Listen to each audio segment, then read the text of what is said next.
just mentioning that I was born in Fiji, and it's quite amazing really when you think about things that I was 9 when I finally came to New Zealand, and so that everything I remember was just off the top of my head, and it would have been before I was 9 or after I was 9. And the sort of things I can remember, first of all, the big event of the hurricane in Fiji, and what I can remember about that was absolute deathly silence. And it's surprising when you've got deathly silence, because you don't realize that there would have been a whole lot of bugs and beetles and things that were making noises, and suddenly when there's none, it sounds just amazingly quiet. And yeah, so that was one of them. And then looking out the window and Dad causing Mum to have absolute apoplexy because he had a big sheet of corrugated iron that he was trying to wrestle so that it didn't come into the glass of the house, and wrestling with it against the hurricane outside. So that's the hurricane. Then later, it was a Saturday morning, I remember, and I would have been, obviously, working back, probably about 7.5, something like that. And I had a kasi collection. Now, kasis are little hermit crabs, you know, those little ones that go like this. And I had a kasi collection, and I had them in a glass jar. And I was pretty much on my own all the time. My brother was out on the reef where the Sunderlands come in at Lauthala Bay, and he was out on the reef fishing with a friend of his. And what happened is that suddenly the earth and everything shook. My kasi glass bushels jar bounced down the stairs and shattered. And as I looked, following where it was going down the stairs, I saw the grass next door going like this, like it was a carpet, just completely curling. The next door neighbour's garage go at an angle like this. And so, you know, and the wall next door to me cracked. And next minute, there's Mum and Dad's little Morris Minor coming screaming in the driveway, because they work in the town of Suva, Saturday morning. And where's Peter? And I said, he's on the breakwater. He's meant to be coming home at 12 o'clock. And there it was, Peter walking along with his fishing rod. Exactly as he's supposed to do. He always did everything he was supposed to do. And we all jumped in the car, and as we went in the car, we could see, I could see as we went past the foreshore, this black line all across the horizon. It sort of seemed, you know, like about this high all along the horizon. I didn't know what it was, but my brother apparently had you know, some sort of education. He was 3 years older than me, about what tidal waves were. So anyway, we go up to friends at the top of the hill, and look out from their place. You could see right out to the reef, and all I can remember was that's funny, there's no water there, because what had happened was all the water between the land and the reef got sucked out, and it was all yellow sand, and they must have shooed me away from there. And all I remember other than that is that apparently the Fijian girl whipped the cream that they were meant to be having with something or other, and turned it into butter. That's amazing memory there, I must admit. And Dad, of course, apparently went down to the waterfront, as you wouldn't be supposed to do, and watched the tidal wave come in. But the result was that we had a little fishing boat that Dad had won in a 2-bob raffle, and he had converted it for us to go fishing in. It had an inboard engine, and this completely went from its moorings out there right over the land, over the road, and ended up on its roof on the other side. So that was the only evidence that I remember of the particular tsunami.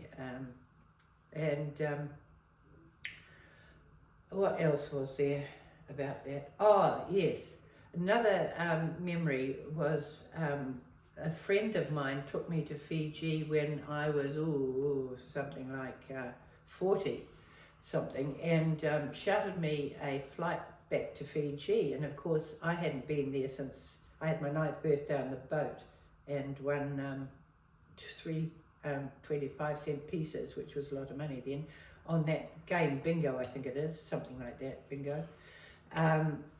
Anyway, he shouted me this trip to the Suva side and got a rental car, and it was amazing. I said, oh, go down to our parents' house. Dad had built the house out of concrete, and it happened to be empty because they were doing it up. So I walked around beside, saw the bedroom, and they'd filled in the garage, but the monstrous big mango tree at the back was only that high and seemed to be only about 50 feet away from the house. So, you know, it was obviously childhood memories. But another one was that I said, I used to go around here, pinch a penny from up in the top of the hot cupboard and sneak out. I wasn't meant to have anything like this or to pinch my money out of my money box. Sneak out and up the road, go around the corner, past the lily pads on the stream, round the corner to the Indian shop and get a penny lollipop. So I said, I wonder if it's still there. So we drove around the corner, and sure enough, there was the Indian store. All it was corrugated iron, but you could see the Indian writing all over it, and it was covered like Gone with the Wind, all vines and things completely covering over it, sort of nothing a few years wouldn't fix. And then went up to the middle of town and said, I think my school was around here somewhere. And I asked people, do you know where the school was? No, there's never been a school here. Yeah, right. I took around the corner and I said, there it is, down there. And it was the same 5 units there that I'd have only been there, as you know, earlier. And outside were the seats we always used to sit under. It hadn't changed, even the paintwork. And yeah, I was so sort of amazed at how much you can remember from... So how long had it been since you...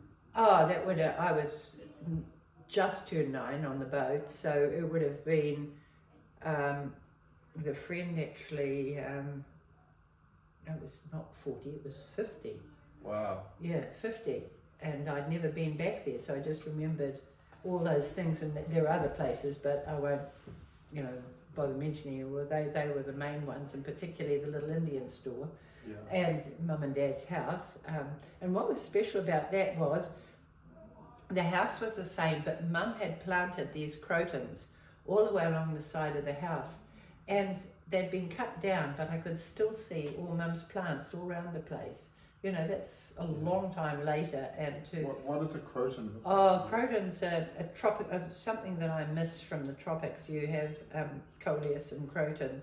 They're beautiful, bright-coloured, cerise-coloured leaves. They can be yellows and puces and reds and greens. You know, lovely, vivid colours, like the Indian silks, which I used to love. I used to. Any money I had used to buy the Indian bracelets, shocking pink, blue, green, whatever, and put my money into those. I love the Indian, bright Indian colours. That's cool. So obviously you like the Indian colours, like, and you love to travel. So how was India? Because obviously you've been to India. Yes, I went a couple of times to India. Yep, Intrepid trip to India. With Intrepid up into Rajasthan, that was great. And then talked Barry into, well, he said he hadn't been, and would he join me in this other trip? So we went from Chennai right the way around to Madrid. Not Madrid, that's around there. Mumbai. And what was special about that was, it was after the monstrous big tsunami that they'd had that went right through Indonesia. Yeah. And Chennai, the beach was just amazing. It's sort of like a big bath, because they had this, almost 200 yards of straight sand like this, and then it went down like that into the water. And all the traders had set up tents and everything in a whole market all along the foreshore. Wow. and they would have just gone, and the wave come over, whoomp, right through. And you could see the buildings, they hadn't fixed them. There were shells of concrete that still, where all the windows and everything had been blown out. And I saw that they had set up the markets again on the beach. When we were around the other side, there was another big event, not as bad as that one, but another big event that actually shook New York at the time, and it came through again, and I could just visualize all those traders on the beach just being gone again. Yeah. It was just horrific. Yeah, but yeah, we had some exciting times on Barry's trip. My trip was less sort of amazing, really. It was just beautiful, and my photography went crazy. With his one, for instance, I said, "Oh, this is a beautiful area." It was an Intrepid trip again. Be lovely to go biking. So the guides obviously conned all the local kids into renting their bikes out. Well, it was so funny because, you know, you go like this and the seat fell off backwards like this, and we were tying other things up somewhere else. It was just lovely. And the house we stayed in would not be acceptable by Osh. It was an old, I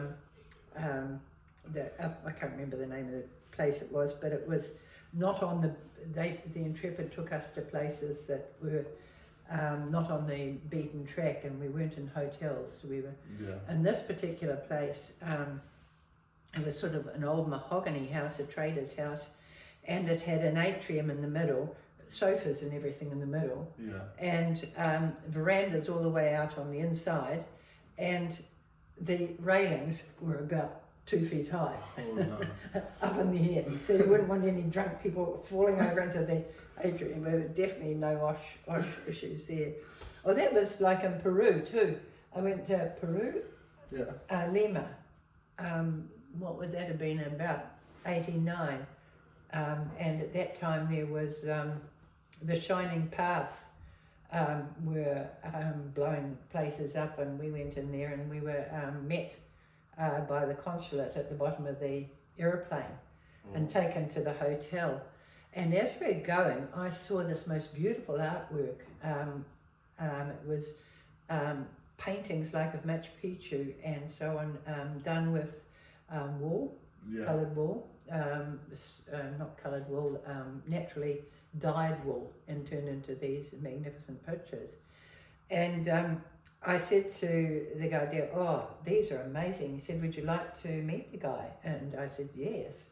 So anyway, next minute, the guy turns up the next day in this beat up old car outside the front of the house. And there'd been an explosion the night before in a place over there where the old place was blown up. And there's me going, we're going off in this broken down old car. And it was, the whole family were there making these paintings, and actually Rob bought about 12 of them. I've got one. Oh no. It's at the top of the stairs, and I don't know what he did with the rest, but anyway. That was... Because like when I go to your house, I kind of notice like it tells a story, all the artwork. You've got artwork from like many different countries and stuff. Yeah, it is. That's like bits of jewellery that I have. They all got, a reason. But one of the ones I like when you talk about the art at home is the one above the dining table. And someone said to me, if you like colours, don't worry about matching, because you'll get them and it'll match. Like the two big rugs I've got in my lounge, one of them there was handmade by a mother and daughter, and that's out of fine linen like this. It took them 6 months to make. 6 months? 6 months just to make that. It's out of very fine, linen thread. And the other one was made by... And how much did you buy the rug for? Oh, I can't remember, but it was perhaps a couple of hundred. Oh, yeah. But it would be worth thousands. Yeah. Yeah. The guy that did my one was the one selling, and he showed me pictures that had been in New York housing magazines, for sale. and I got that one too. And I looked at them, all the different ones you could choose from. They spread them all out over the sand to look at. Yeah. And I just picked these two. And when I got them home, the colours just matched. What country is this, sorry? Turkey. Turkey, okay. Turkey, yeah.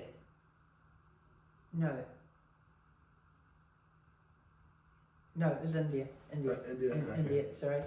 Yeah. Okay, that's cool. But the one over the dining table I love, I was in South Africa there. I'd come back through the Eye of the Needle down there, and I was with a guy. I'd been at a conference over there, presenting at a conference, and I was meant to be going on a tour afterwards. So I came downstairs and looked around for all the people in the tour. Couldn't see anyone anywhere, and guy leaning against the table said, "Oh, hi, you Robin?" Yeah. "Oh, well, let's go." I said, "Well, where are the others?" "No, it's just him and me." So it's quite often the way, I've just gone on tours and it's just been him and me. Yeah. And he'd been doing it for 25 years. And 25 years, so he was a fountain of knowledge, Yeah. And I wrote all the stuff down, like how they took the bark of this particular tree and they threw it in the water and it stunned the fish just by the stuff in the water for a bit, and they could catch the fish. And do you mind if we go up to this little village, because I always take the kiddies up there some oranges, so I go up there and so, and then we come back down after the hour, and then come around the other side. I said, "Oh, look, there's a little market up there." And I saw all these sort of flags flying, and they were original screen prints that native people had done. Right. And the one that I got over my dining table is that one. Oh. In the browns? Yeah. With the moon and the people fishing and whatever. Yeah. And it's a brown, same Okay. colour as my dining table, and it's chairs. Yeah. But I loved it, yeah. Yeah. And I just got that, and I paid an arm and a leg to get it framed in glass. Yeah. But I just loved the artwork. No, that painting, I remember that painting. What's the screen print? And the ones in the spare room are the same. Yeah. We were in Tanzania, Kilimanjaro over there, and we stopped in this little village, and these big tall guys like you, tall guys, all were coming up to the front of the bus like this, and everyone's going like this, Yeah. and they all raced inside to go to the internet. This place gave them the internet. Yeah. Anyway, they had all this stuff with them, and I thought, they're all too much the same age, and how come they've got all that stuff with them? So I thought, I know what, take a bit there at a college type place, learning how to do Indigenous art. And they were. Oh. I were. Those paintings on the three, two of Maasai and two of natives dancing? Was that upstairs? Upstairs in the spare room, yeah. Yeah. Well, they were from there, and so I said, "Look, I said to them, look, just form a line, and then I'll have a look at them." So all these big guys, and everybody else is diving for cover, going, so just form a line, and I'll have a look at them. And I looked at it. I picked this one, that one, and then they said, "Why did you pick those?" I said, "Well, they're you and they're your art. I don't want a rhinoceros with a bright red orange sunset. That's tourist. Yeah. This is you." Yeah. And that Maasai sword I've got, I saw a lot of them had made those, so I picked them up and I said, "Now that one, the carving on that one's better here because of that, and that one's better because of that." So I did art appraisal. And the little what do you call it? Shield with the giraffes and things made out of hide. Yes, I remember that one. That's also one of theirs.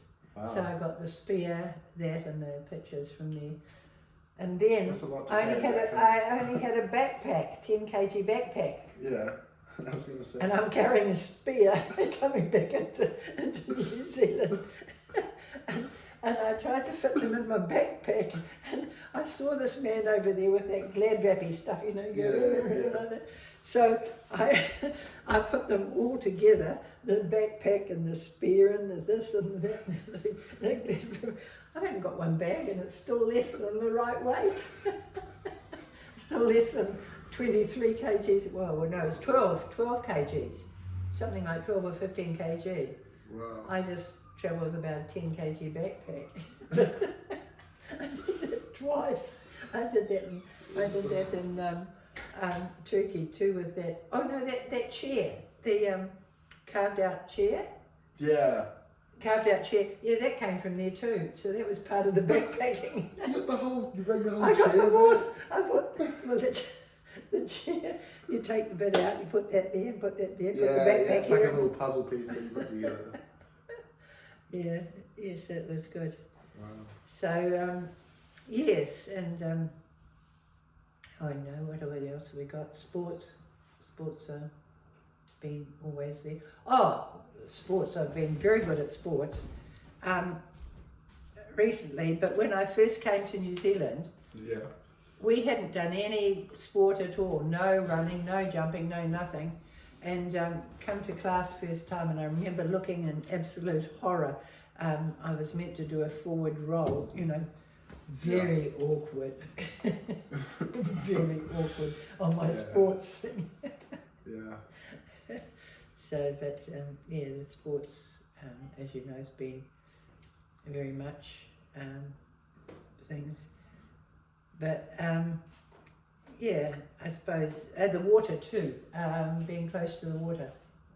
Mum and Dad's little boat used to go out in that fishing all the time, and at one stage of This fishing is back in Fiji, right? in Fiji, Yeah. it started off there, and I think I learned to swim by someone holding me up by my pants and say, "Move your arms and legs." That's as much training as I've had. Yeah. But yeah, they had just about chopped my leg off because we all had hand lines with a spinner and a big hook and a nail railer and hold it round thing, and they'd throw the spinner out to go catching fish. Yeah. And someone had let the fishing line inside the boat, and it got caught round the engine, the open engine, and it had gone around my leg, right way around my leg. Yeah, they would just... Yeah, it would have... I've had one of those where my finger was cut off, of course. My finger was cut off with one of those. Not completely though, right? It was hanging off there. Oh, well they did a good job. They did a very good job. I held that in a bikini from 10 o'clock in the morning till 8 o'clock at night.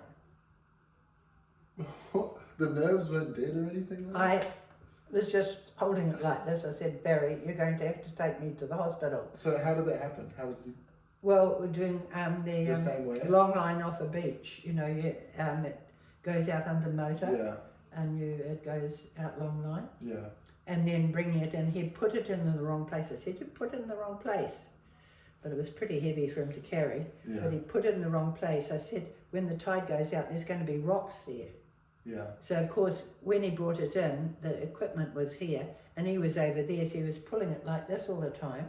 Yeah. So I just reached down to turn it off. When he yanked it, or something like that, or the thing just fell over, and the line went straight through there and took my finger right off. And I just managed to pull it out like this and hold it up. Lucky it wasn't more than one finger. Yeah, it was right through there. And people said, "Oh, it wouldn't matter if you only had one finger, one missing." I said, "Ha! Thank you." Yeah, no, I need all my fingers, that's for sure. It doesn't matter if you got a finger missing, it's good. Yeah, and what happened there, we had to go all the way into Whitianga, which was an hour as it so's drive. Then they cut my ring. I had rings on the finger, cut the rings off. Then we went from there, ambulance, right the way around over the hills. That's another hour and a half, 2 hours to Coromandel. Yeah. And then we had to wait for a taxi, ambulance driver there. Then we're just heading on our way to Auckland, about an hour, couple of hours in, and there's a call. Oh, there's a little kiddie just, he's fallen off the roof. We have to go and check he's okay. Yeah. So I'm still like this,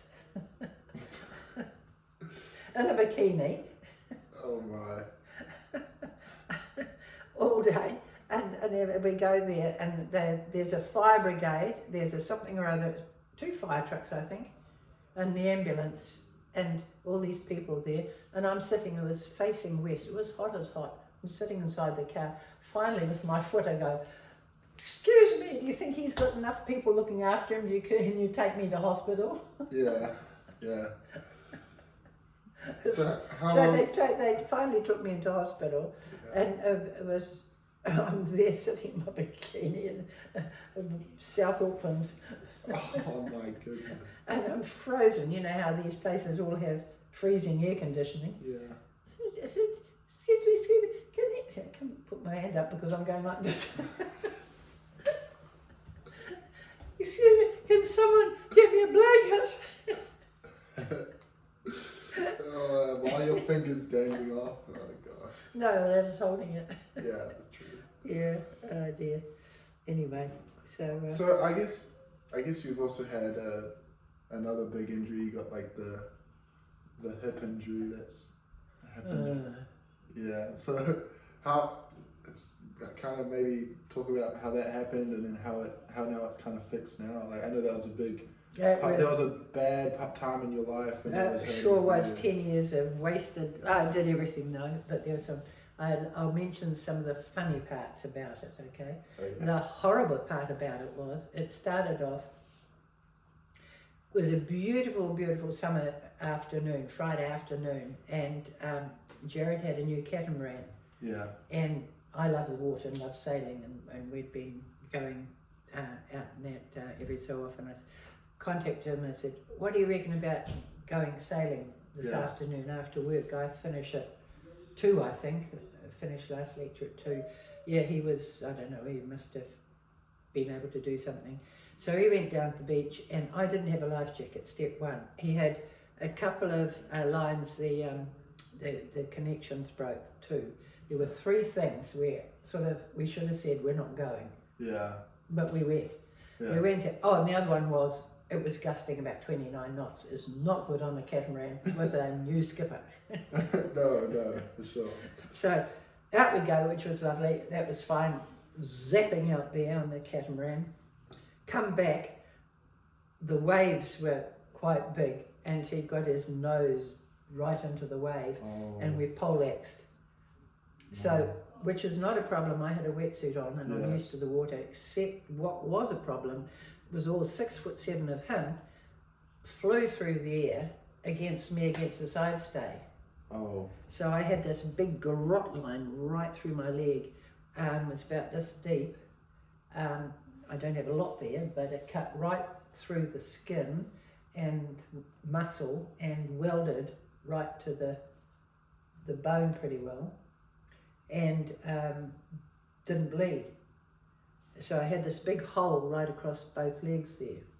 What? And I looked at it and I didn't like the look of it, because I'd seen in Adelaide or somewhere they've got these horrible death masks where they've got people that are hung and you can see the garrote line. Yeah. Well, it looked like that because I've got a big mirror in my bedroom, and every morning I looked at this and it looked like a garrote line, so I didn't like it. I went to a plastic surgeon. I said, can you sort of fill it in like no more gaps, lift it up and whatever. Well, he made an absolute bloody mess of it. Yeah. And but okay, that was fine. It's as good as could be. He said, oh, you can go, I can do it again. I said, not likely. Yeah. So I left it at that. But it wasn't long after that I couldn't walk properly. After he fixed it? Yeah, sometime or other around the eye, because I keep doing, I'm working flat out, still doing my sport, doing everything, still doing, seeing everything. So you just keep doing stuff. And walked around with Marion and said, can't walk. And it wasn't sore, but I just couldn't walk. So anyway, I went to a couple of specialists and they said, oh, probably a hip. And but they couldn't find anything on the X-rays. No, couldn't find anything scanned. So Hugh Blackley decided, oh, well, we'll go in and have a look. And I went to him because he was meant to be up with the latest of hip resurfacing. Yeah. So if something did need to be done, he'd just resurface it. Yeah. I woke up and he'd chopped the thing off. Oh. And I was bawled my eyes out. Anyway, long story short, he put in a prosthesis, which they'd been, I didn't know this till years and years later. He'd put in a prosthesis in there that they had already been taking the manufacturers to court and suing them for 5 years earlier. Now, if he was up with everything, he should have known not to use that. Yeah, for sure. Because they'd already been sued. So anyway, after my hip healed, and of course I did everything properly and whatever, and then straight away I was playing my tennis again, and Yeah. you know, I was meant to be able to keep going. And then I can't remember how much time after that, I was playing interclub and somebody lobbed my mixed doubles partner and I ran across the back and my leg gave way. It was giving way a little bit, quite a lot. Yeah. Giving way. My right foot stood on my left toe and my leg went out that way. So I stood on it to bring it around this way, but I thought that's probably not going to fix it. Yeah. Because it was a complete spiral fracture right around the shaft. So anyway, I kept going with that because he said, he couldn't see that it was a spiral fracture because it was a crack there. Yeah. And anyway, long story short again was that it was going up and down like this against the nerves Yeah. all the time. So he did another operation. Yeah. The same guy? Same guy. Yeah. ACC sends you back the same guy. So same guy, and he did another shoddy operation. Absolutely shoddy operation. And the result of that was that I couldn't walk finally. I was in bed and needing to be fed by mouth because I couldn't get out of bed. And the reason why was because apparently he'd done another bad prosthesis as well as not putting it in properly. So it was going like this against all the nerves. So every time I stood up it went like that and every time like this. And so I couldn't. What does that pain feel like? It's the most excruciating nerve pain. Yeah. So anyway, I'd been researching all that time, and the main thing about the research that was super was that I'd said to them, well, there are people with one leg, just take my leg off so I can walk around. Yeah. Oh no, we can't do that. But they could leave me to rot in bed like this, but they wouldn't take one leg off. Oh no. Yeah. And I said, well, what about people that have had polio? They have things like this. I was looking at all those things. I researched a guy doing stuff in France, and it was so funny because he sent a note back the next day saying, oh, look, so sorry for being so slow at answering you. Yeah. And I was looking at a guy in China who was doing work on growing new bone and whatever on pigs and so on, and they replied to me, but of course none of that was going to be valid because it wasn't a natural bone anymore. It was, I was just being blimmin' optimistic. So how did you end up fixing it? Well, I found out, I found out through the things that what they called it was metallosis, which is all the filings. They would not acknowledge that it was metallosis, and there was another word they used as well, and I researched those two words, and I found research papers up in the States where 5 guys had worked on metallosis and this, and 3 in the States were no longer working or were designing prosthesis and making money some other way other than operations. One in Australia, he had gone and was doing politics in the green field, was a green politician, and the other one was in Sydney and was still working. So I phoned up. Used research, phoned up and sent x-rays. How I managed to do that is another big thing, because I managed to copy big discs like this in a big hurry. I thought, okay, I'm going to do that. I did a Control-C, copy and paste on these x-rays, 1 per email. Oh, wow. And managed to send them over. Yeah. And he phoned me that night and said, I can't promise to make you perfect, but significantly better. Yeah. And he was going to operate in February, and I said I won't last that long. So he did in January. And he said, where did he get that prosthesis from? Out of some back garden shed? Yeah. You know, and it wasn't put in properly, it was all loose. So, yeah, and I know you were very appreciative of that guy in Sydney. You said you obviously thanked him a lot for that. Yeah, well, I especially sent him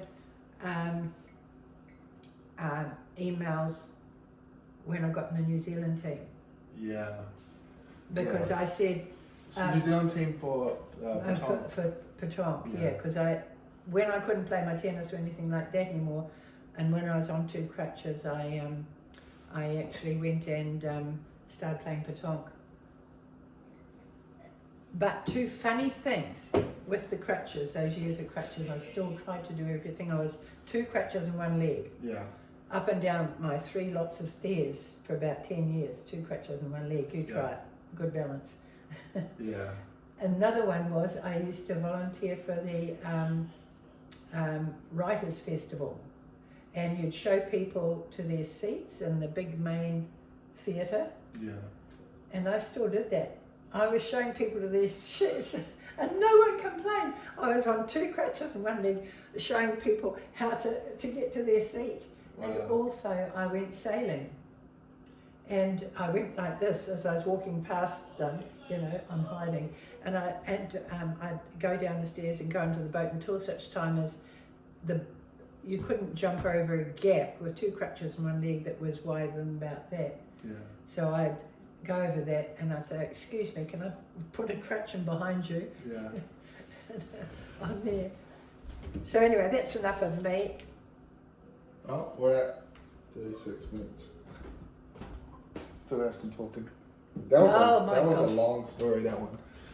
That was like a 14-minute story. Well, you caused it because it was a big long one, wasn't it? Yeah. So, what? Maybe talk about, I don't know. What's something you would be interested in? Well, I just, I don't know. Maybe something to do with New Zealand. I think we need some local stuff. Oh, great times in the Waitakere Ranges. Yeah, that was good. Beautiful bush up there and bushwalks, and it's a subtropical jungle up there, and we had family bought land on the crest of a hill right up in the middle of the Waitakares, and there's some of the oldest kauri up there. That one was about 600 years old, behind Grandma and Grandpa's place, and some of the others that had missed being milled because the whole area had been milled, and they had missed being milled. So, and there were some new ones that were about 25, 50 years old. And we used to just go straight down the hill like that and follow a stream and go anywhere. And, oh, that's right, one thing we did, we had the typical New Zealand silver fern, you know, that's shaped like this, and a big tall branch. And then the nikau, which is a shiny, slim trunked one like this with the branches going up like that with nice berries underneath. And the rata vine.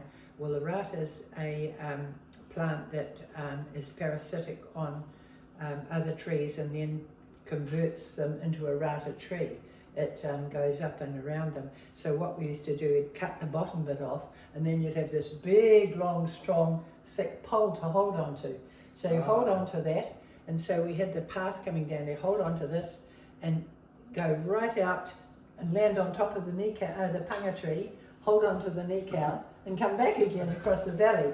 Well, that was, the boys did that sort of thing. I was a bit like this, particularly after what happened next, one of the times, because I went to hold out there and went to push off from the tree, and it didn't push off. I went between my legs, didn't I? all about the hill. Oh my! Was it a big drop? Oh, probably like the mango tree from here to there. It's probably, would have been probably from the height of the ceiling. Oh, that's still not, not Was perfect. it? Yeah, to the top of a panga tree. So it was reasonable from the thing across the little gully to the top over there. So that was good. Yeah, it's cool. And we had outhouses, of course. They had, and it was the boys' job to do that. Yeah. So they would go and empty the can, have to dig a nice big hole and then empty the can. And you always had grass clippings. So grass clippings instead of toilet paper. Well, toilet paper and grass clippings. And there was always a stack of newspapers or Reader's Digest there. And some people would take extra long because of the Reader's Digest. Yeah.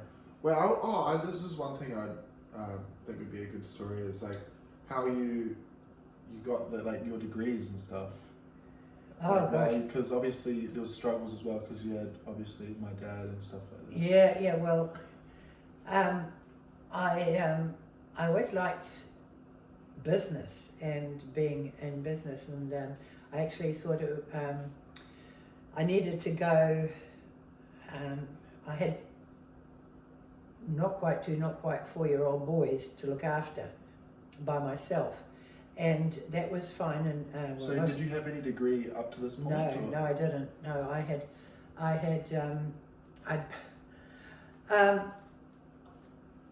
take a step back again. When I first came to New Zealand, I was 4 classes from the top. Yeah. Because I didn't know what to do.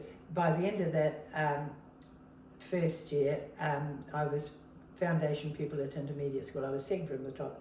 The next year I was in the top class. Yeah. And from then on, all through high school, I was always fighting to be top of the top class, no matter what subject. I was always fairly competitive. Yes. Finally, in the 6th form, I get top of maths, top of biology, top of geography.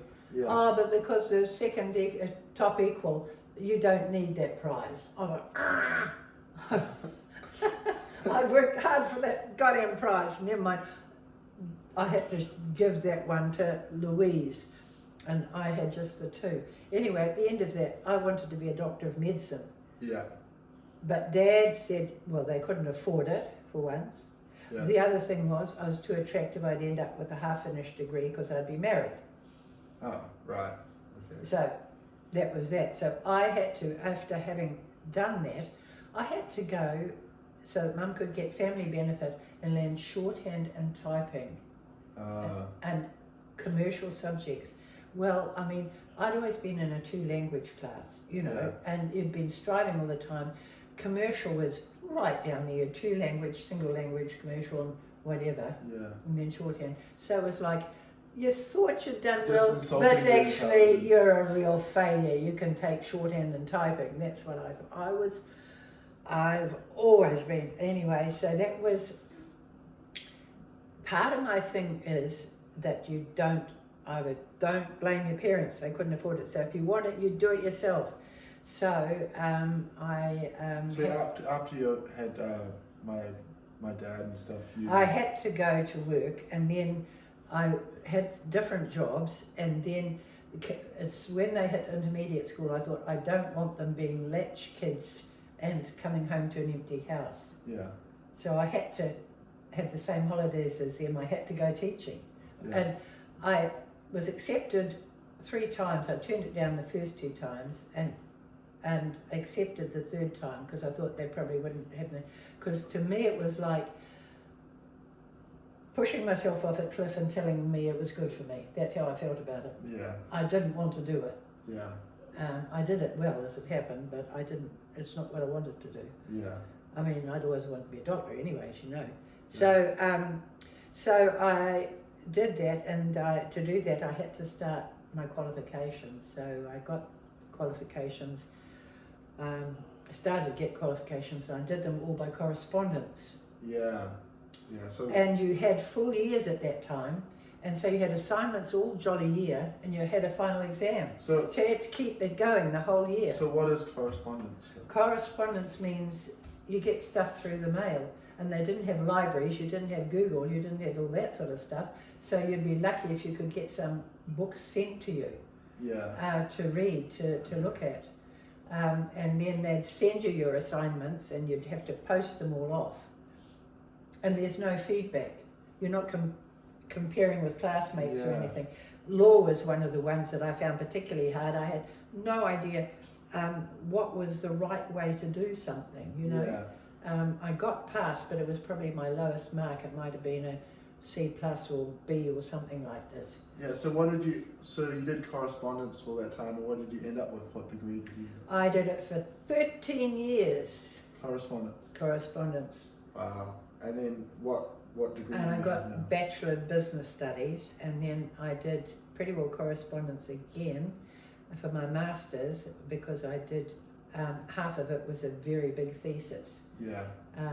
which I did research 1,200 matching the different types of companies in New Zealand, from small business to whatever. Got replies from all of them, and same statistical match as Yeah. the numbers. And then you use that to get into upgrading your teaching career to going to university. Yeah, right? yeah, to get into university, yeah. So, but that I couldn't get in there. I took a salary drop to get into the university. Oh. I was head of department economics, which was a pain in the butt, because I had 3rd, 4th, 5th, 6th, 7th, and 2 4th form classes, and early type of trying to use a computer. Yeah. I had to do graphs on that first choice type stuff, way back. Graphs, demand, supply, you name it, whatever, and then you had to do model answers, didn't you? For 3rd, 4th, 5th, 6th, 7th. Yeah. 3 times a year. Yeah. And let alone the assignments in between, let alone all the marking. Yeah. So I was between 6 and 7 to do my Massey correspondence, Yeah. and then from then on I was working, and then I had to be up to 11:30 at night, every night, marking or designing work or setting work or whatever. It was it was hard slog, but still kept up my tennis and my singing, and when I could, but it was a hard slog. Yeah. It sounds pretty hard. Yeah, it was not, because the thing is that it was a full year. I did get a scholarship to have 1 year off, and I took 7 papers. I had them in stacks on my desk, so you had the whole lot for the whole year. Yeah. You had not just, so I had to do sort of 7 different papers. So it took you 13 years to get a Bachelor of Business Studies. But like I feel like, what, does it just take longer because it's due to correspondence, or is that how long No, it because takes? that was how things were then. It wasn't Oh. half years. Oh. It okay. was, you had to do it for a full year. So you had assignments all year, Yeah. and then you, no matter what, you had an exam at the end of the year. You have an assignment maybe, and you sit an exam here. It's half the time. You get Yeah. 5 papers here, 5 papers there. We did 1 the whole year, and I could only do 1 full time for the whole year. So that was the option. You know, you couldn't do anything, couldn't do it any faster. It was like that. Okay. Yeah. Well, I think we've done enough. Yeah. I think we're at time. I think we're at time. Yeah. We're done. All right. I hate to think. Don't say you've got video of all that.